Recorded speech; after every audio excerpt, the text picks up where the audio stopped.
Restons dans le naturel, la nature. Saviez-vous qu'il est possible de soigner les animaux grâce aux plantes? Ça s'appelle la phytothérapie. Et pour nous en parler, j'ai le plaisir de recevoir notre passionné animaux, notre docteur vétérinaire Solène Duverger de Proxivette à Mondeville. Comment ça va, Solène? Très bien, et vous? Alors la phytothérapie, je l'ai découvert en préparant cette émission. Eh bien, ce n'est pas que pour les humains, c'est aussi pour les animaux, Solène. Et oui, tout à fait. Alors l'utilisation des plantes, ça remonte à bien avant Jésus-Christ, mais c'est vraiment à partir du 19e siècle où la médecine et surtout la chimie moderne a su extraire les principes actifs et les identifier pour qu'on puisse l'utiliser de façon plus courante. Et à l'heure actuelle, les vétérinaires phytothérapeutes ont à disposition une cinquantaine de plantes pour soigner nos animaux de façon naturelle. Alors, sous quelle forme prescrit-on de la phytothérapie aux animaux? J'imagine pas un chien boire une tisane, par exemple. Alors, ce qu'il faut savoir, c'est qu'en médecine classique, en médecine allopathique, généralement, on utilise une association de divers médicaments pour traiter les symptômes d'une maladie. Ce qui fait que les gens chez eux ont parfois utilisé plusieurs comprimés ou autres pour traiter l'animal, ce qui n'est pas toujours facile, surtout quand l'animal n'a pas envie de se faire traiter. Non. Mais en phytothérapie, ce qui est super bien, c'est qu'on crée nous-mêmes en fait le mélange. On choisit les plantes que l'on veut utiliser en fonction de la pathologie. Et du coup, vous vous retrouvez avec une seule solution à utiliser.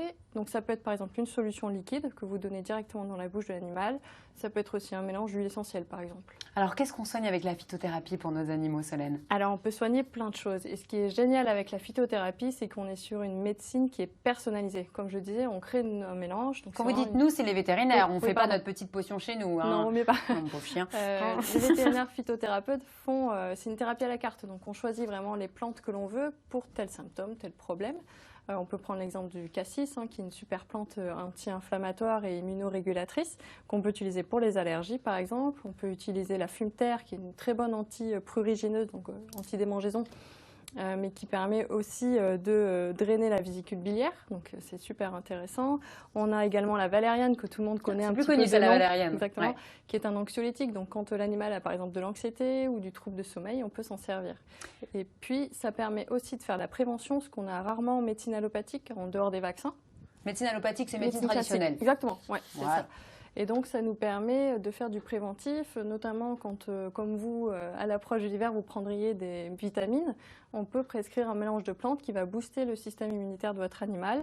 On peut faire aussi du préventif pour le mal du transport, par exemple. Ah oui, alors ça, c'est... Alors moi, mon chien, c'est peut-être le cas d'autres chiens, d'autres animaux, il a le mal du transport. Alors, ce qui est fourbasse, c'est qu'il vomit que quand il est dans sa cage de transport. S'il est à côté de moi sans rien, il vomit pas. Ça, c'est le stress? Ça peut être le stress. Donc, il y a l'effet transport en lui-même qui peut générer de la nausée, mais souvent, c'est de l'anxiété. Donc, il y a plein d'exercices, par exemple, que vous pouvez faire pour habituer votre animal à être en voiture sans la faire rouler, tout un tas d'adaptations.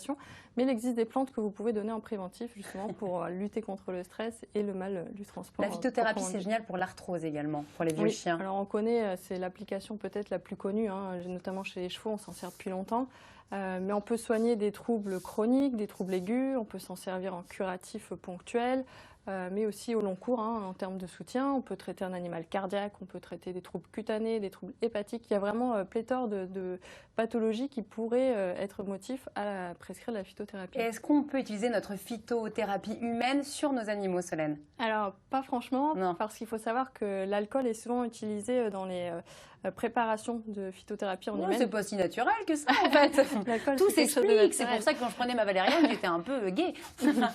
Mais l'alcool est en général très peu apprécié par nos animaux et surtout ça peut être toxique, notamment chez le chat.